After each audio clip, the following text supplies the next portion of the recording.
Tingnan niyo po ang Facebook ko, lahat ng post ko. Ni minsan hindi ko yan minura. I have never been disrespectful to you, my President.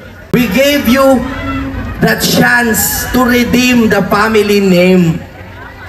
Kaya ang itanong natin, bakit nyo, kasi dapat niyang angkinin eh, bakit nyo pinakulong si Digong?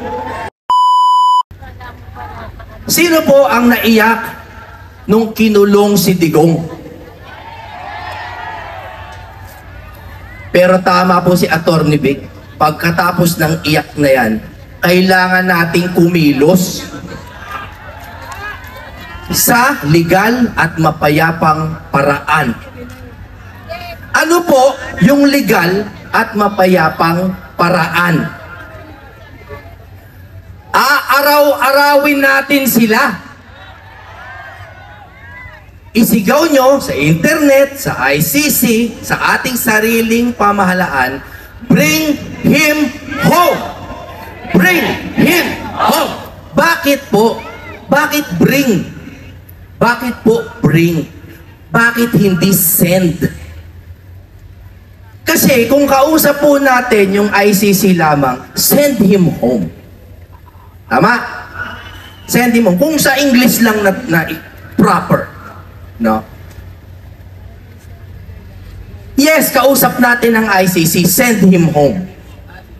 Pero ang kausap natin ngayon, ang pamahalaan natin, na naririto din. Sabihin po natin sa ating Pangulo ngayon, bring him home! Bring him home! Bakit po? We are not a failed state. Are we a failed state?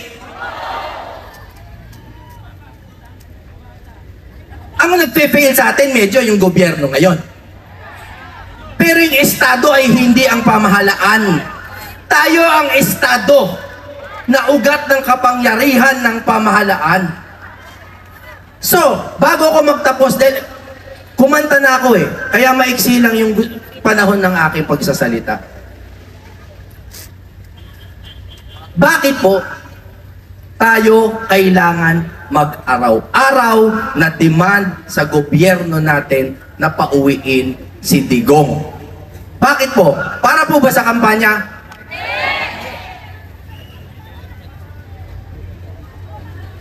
Dahil sa dalawang bagay. Una, ang Pilipinas, sa English, no, is a sovereign nation. Pasensya na, maglalatin ako saglit. Sabi sa law school yan, first year, unang-una sasabihin, par in parem, non habet imperium. Ibig sabihin ng par in parem na lang, par in parem. Wala pong estado na naghahari sa ibang estado.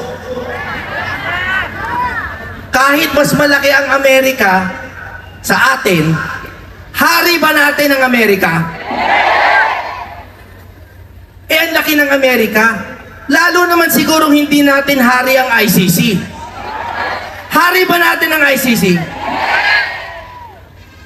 Paano ngayon natin pauuwiin si Tatay Digong? Eh, nagka-leche-leche na. Sa totoo lang po, ang galing ng mga ginawa nating legal arguments, and kahit medyo delayed, they were filed on time. Do you agree? Pero, hindi tayo dinidinig ng kasalukuyan nating pamahalaan. Ano gagawin natin? Ano gagawin natin? Alam nyo kung ano una kong gustong gawin? Yung una lang muna, yung hindi ko ikakukulong. Alam nyo ang gusto kong gawin? Gusto ko mag-sorry kay Digong.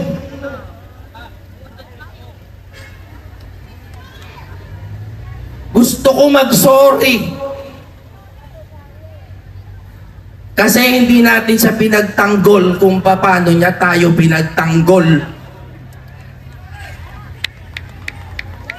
Pero may bawi pa. dahil may panahon pa. Kaya bago po magwakas, ako po ay nananawagan lang sa inyo. Ako po ay nananawagan sa inyo, kalimutan nyo po muna yung eleksyon. Ipagsigawan nyo po sa lahat ng Pilipino, kalimutan ang politika. Kakamping, pula, blue, dilaw, purple, ano pang kulay yan. Kumbinsihin nyo ang bawat isa na hindi tayo saklaw ng ICC. Huwag na natin pagtalunan. Huwag na natin pagtalunan kung illegal yung arrest. Sige, tsaka na yan. Dahil ang unang-una, hindi po tayo saklaw ng ICC. Meron tayong sarili nating hukuman at piskalya. Naniniwala ba kayo doon?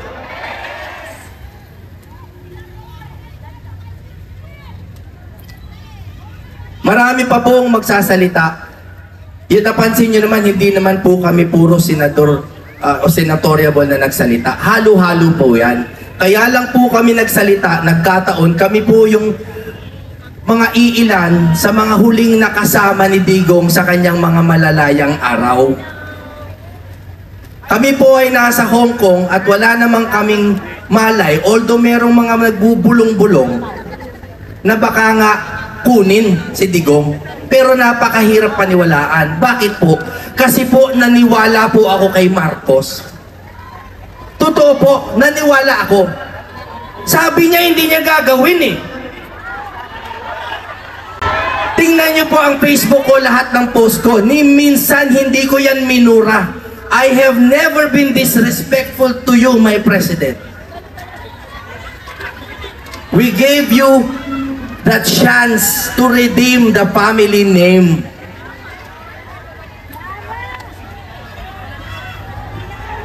Kaya ang itanong natin, bakit nyo, kasi dapat niyang angkinin eh, bakit nyo pinakulong si Digong? Hindi po mukhang dasal to, pero ako po ay nagdadasal habang sinasabi ko sa inyo ito. Nagdadasal po ako. Dahil alam ko po, kahit anong salita ngayon, pwedeng baliktarin. Eto na po, kukwentuhan ko kayong maikli kung bakit nangyari yan sa palagay ko. Alam nyo po ba, last year hanggang ngayon, sunod-sunod, nag-file ng certiorari sila Attorney Vic Rodriguez laban sa budget. Sa budget ng 2025. Kami po nila Congressman Pantaleon Alvarez at ako mismo, nag-file kami sa Ombudsman. Bago po akong abogado, 2 taon pa lang, ang lakas ng loob kong mang-ombudsman. Pero kami po ay naghain ng kaso. Kasama ang mga matitikas na abogado ni Kong Alvarez, falsification of legislative documents. Bakit kamo? May tanong ako bago tayo pumunta dyan. Mura ba ang bigas? Naging 20 ba? Baka naman 30. 35. O sige na nga, 40. Alam nyo kung bakit? Hindi ko nahahabaan. Pero alam nyo, yung budget, puro blanco. Biglang nagkalaman. Tsaka na natin pag-usapan yung technical. Sasabihin ko na lang sa inyo, alam nyo ba kung anong mga departamento, yung mga pinaglaruan na numero? Kasi lahat tayo lahat kami anti-corruption. Lahat po niyan anti-corruption. Pero inaasikaso po namin yung mechanism of corruption. Paano siya nangyayari? Kasi ang biggest corruption po is our money. Yung budget na taunan. Alam niyo po ba kung anong mga departamento yung pinaglaruan? I will give you the 2 major departments. Number 1, Department of Agriculture. Number 2, Irrigation. O di ba hindi halata? Hindi nyo nga nahulaan eh. Hindi halata eh. agriculture, irrigation, tapos iniisip mo, irrigation, tubig. Agriculture, palay-palay. Okay, sige. Tapos biglang 200 plus billion nagkaroon mula zero. Tapos nagtataka tayo kung bakit mahal ang bigas. O bakit ko sinasabi to? Dahil po sunod-sunod na po yung kaso na hinaahain. At siguro po sa aking sapantaha lamang, dahil unti-unti na po tayong lumalapit sa kanila, unti-unti tayong lumalapit, pinakulong si Digong. Kaya, huling pangungusap, tayo po ay magdasal. Bring him home. Bring him home. Bring him home. Nakikiusap po kami sa ating pamahalaan. Bring him home. Akyat mo pala dito sa entablado, dito mo makikita kung ganong karami ang nagmamahal kay Tatay Digong. Alam niyo po, kanina nagsalita si Senator Bato de la Rosa. Ramdam na ramdam ko ang puso niya. Nanggagalaiti siya, nanggigigil siya. Kasi wala siya sa tabi ni Tatay Digong nung mangyaring kidnapin siya at ipinamigay sa ICC. Ramdam na ramdam ko po! Alam ko, ramdam niyo rin siya! Umiiyak ang kanyang puso! Umiiyak ang sambayanang Pilipino! Sabi po nila, pag-asa. Nadinig nyo yung ilang beses kanina sa mga tagapagsalita. Meron tayong pag-asa dahil malaki ang Diyos natin. At sinisiguro ko sa inyo, kung taimtim kayo na nagdarasal para kay Tatay Digong, makakauwi ang ating Ama.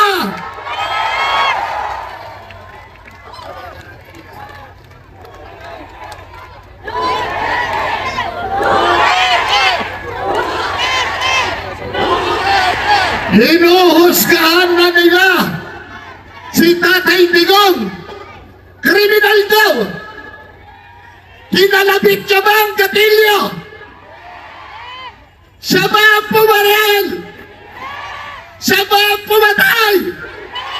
Hindi! Pero ano ginagawa nila? Ginagawa nilang kriminal ang ating Ama. Ang presidenteng pinagtanggol ang mga Pilipino, lalo na pinakamahihirap na mahirap.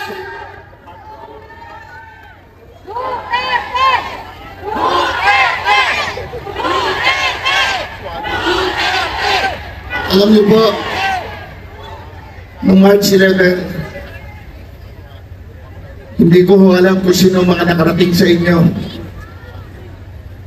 sa airport, sa Villamor Air Base. Kami po maghapon doon, nakikiusap, nagmamakaawa na sana papasukin kami. Makita man lang. Ako po, sinabi ko na sa mga sundalo, huwag nyo na akong papasukin. Nagmamakaawa ako sa inyo. Papasukin nyo si Atty. Torion at Atty. Vic Rodriguez. Ayaw. Meron daw strict orders na walang pwedeng papasukin. Nakita nyo bang nakapasok ang ating Vice President Sara Duterte? Hindi rin nila pinapasok. Ano ang pakiusap ng ating Tatay Digong? Hintayin ko lang ang anak ko. Abogado ko siya. Si Inday Sara yun. Kainis na, Tore! Pero ano ang sinabi? Tore! Tore! Sa ulo! Nung in charge, sabi niya, wala na hong pwedeng pumasok. Tore! Una! Tapos narinig pa natin lahat. Nakita pa natin sa video. Hihilahin ko yan. Wala akong pakialam. Hihilahin ko yan.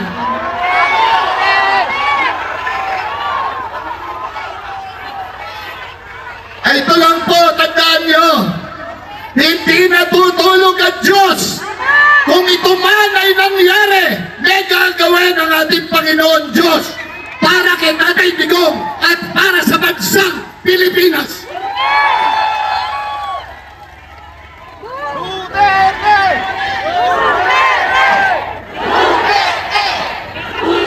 Ibalik nyo sa amin ang aming Ama!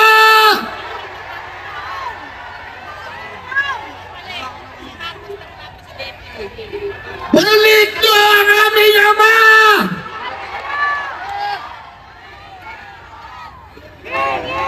Alam nyo, lahat tayo nagdarasal para sa Kanya.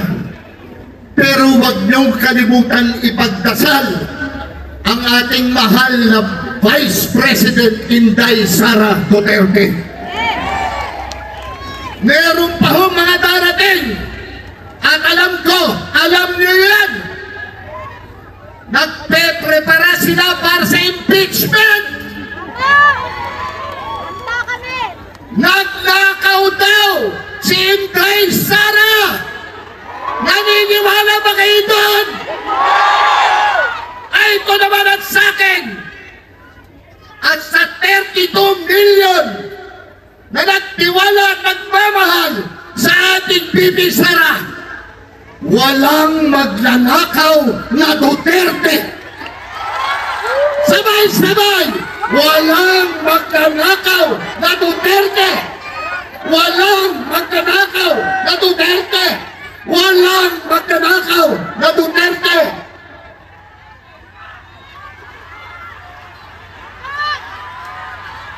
Duterte! Duterte! Duterte! Duterte! Duterte! Duterte! Duterte! Duterte! Sa inyo pong lahat, let me end with this. Marcos mga! Hindi ko na ho pakakahabain pa. Ito po ay isang prayer rally. Whoever dwells in the shelter of the Most High will rest in the shadow of our Almighty. Matagal yan. I will say of the Lord, He is my refuge and my fortress, my God in whom I trust. Surely He will save you from the faller's snare, Tatay Digong, and the deadly pestilence. He will cover you with His feathers, and under His wings you will find refuge.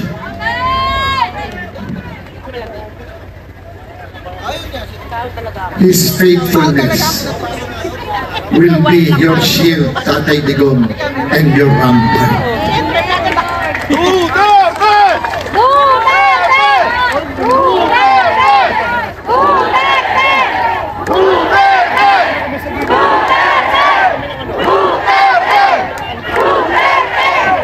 Duterte! Sa atin pong lahat, buong Pilipinas, buong mamamayang Pilipino, tandaan nyo, inialay niya ang buhay niya para sa ating lahat. Sino to? Sino siya?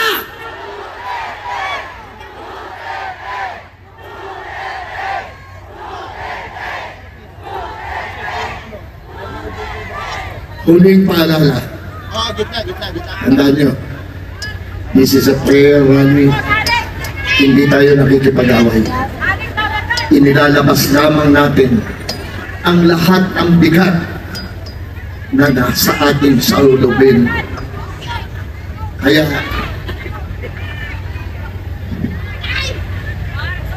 galit ako sa loob. Umiiyak ako sa loob. Ilang araw na umiiyak ang puso ko. At alam ko, ang sambayan ng Pilipino rin. Kaya ngayon, tandaan nyo lang, sinabi niya, maybe I cannot make you happy. Sabi niya nun, but I can make you comfortable. Sabi ng ating Pangulong Duterte. At ginawa niya yan! Alam nating lahat! Sambayan ng Pilipino! Bring him home! Bring him home! Gusto ko sana magpasalamat sa kanya. Naging magkaibigan kami nung naging kalihim ako ng press. At syempre, dahil sandali lang yun, tumawid na right away after that. Naging madalas po akong dumalaw sa Davao. Nagchikahan lang kami. Nung minsan, paalis na ako after masayang chikahan, ito ang hindi ko makalimutan. Ang sabi niya sa akin, siya pa yung unang nakapagpasalamat sa akin, kukunti pa lang naman nagawa ko para sa kanya. Ang unforgettable na sinabi niya sa akin, Trixie, thank you for your friendship. So, gusto ko marinig nyo, kung sakasakali, if ever there should come a time na ma-meet niyo siya uli, ma-meet niyo siya, pakisabi, ito yung pasasalamat ko sa kanya. Sir, maraming salamat. Ikaw yung bukod tanging Pangulo na naawa. Naawa ka dun sa presyo ng bigas na hindi maabot ng ordinaryong mamamayan. Naawa ka sa ordinaryong mamamayan na balik ng balik nagpaparenew ng driver's license. Na balik ng balik nagpaparenew ng passport. And speaking of passports, kayo lang po yung naawa nung nakita ninyo yung mga ordinaryong mamamayan na nakahiga sa harap ng DFA, nagho-hope na ma-interview sila, makakuha ng passport. 3 po yung anak ko na na-hold up in the years before your administration. 4 lang yung anak ko. Simula nung naging presidente siya, nakakalakad na sila sa kalye. Walang naghaharas.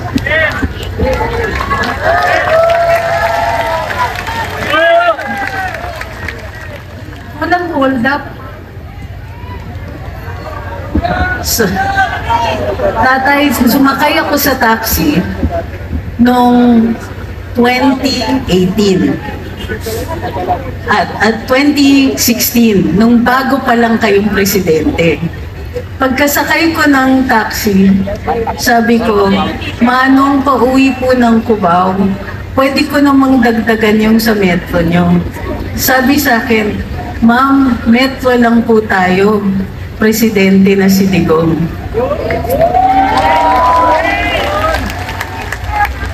Hindi na po nangyayari yun. Ngayon, pag tuwing gabi, nagtatawag ako ng mga anak kung nakauwi na sila. Naalala ko, sa 6 na taon na presidente ka, sir, inalagaan nyo kami. Kaya deserving talaga kayo na tawagin ka naming Tatay Digong. And sir, ito din po taus-puso. Thank you for your friendship. Mahal na mahal ka namin. Bismillahirrahmanirrahim. Assalamualaikum warahmatullahi wabarakatuh. I will be speaking not more than in behalf of my Muslim brothers and sisters in the country, But although I don't have the permission of all the Muslims in this country, I do believe that they have the applause of all the speakers that had made their own statements in this prayer rally tonight. On my part, I will only be dealing on the legal issue that is actually involved in the problem of our former President Rodrigo Roa Duterte. Itong issue nito is about the jurisdiction of the International Criminal Court. Malinaw in the law governing the International Criminal Court that the jurisdiction of the ICC, as pointed out by Attorney Torion, is only complementary. There was a time when the Solicitor General of our country had testified before Congress, and he was asked if the International Criminal Court has jurisdiction over all cases involving residents and citizens of the Republic of the Philippines. And there was one very simple answer of the Solicitor General. And he said that the jurisdiction of the ICC is complementary in nature. Even during the time of President Duterte, the ICC would not have jurisdiction on the cases that were filed before the ICC because, according to the Solicitor General, the judicial system during the time of President Duterte was operational. There was no breakdown in the judicial system of our country. The prosecution, the investigation bodies of our country are working. And because the judicial system of our country was operational, the prosecution, the investigation bodies of our country were working. The International Criminal Court of Justice, at the time, during the time of President Duterte, could not even take jurisdiction of the cases that were filed before it. And now, we are talking about the current administration. Is there a breakdown of our judicial system? Is our prosecution and investigation bodies not functioning? If our judicial system is operational, if our prosecution and investigation bodies are working, definitely under the rules of the International Criminal Court, they could not in any way take jurisdiction of the cases that were filed against the former President Rodrigo Roa Duterte. I would like to make my statement very short because the lady is telling me about the following program that has to be done. It's already late, almost 10 o'clock tonight. But I would like to make this one very simple request to all our supporters, to all those who are here today, to those who are not here today. As pointed out by all the other speakers, we have to support them, to ask the assistance, the help of the Almighty God, the Almighty Allah, that Duterte should be protected while there he is in the Hague, Netherlands. And that the prayer of Rodrigo Duterte and before the International Criminal Court, which is a matter of right for him to be given interim release during the time that the cases against him are being scheduled by the International Criminal Court. And for that matter, in my simple capacity, as a friend, as a brother, as a former classmate of the President, I support all those who are here today and all those who are in the different parts of our country for the interest and the welfare of our people, that their justice for the former President should prevail and not the International Criminal Court will later on dismiss all the charges against former President Rodrigo Roa Duterte. Mabuhay kayo lahat! Mabuhay si Duterte! Allahu Akbar! Allahu Akbar!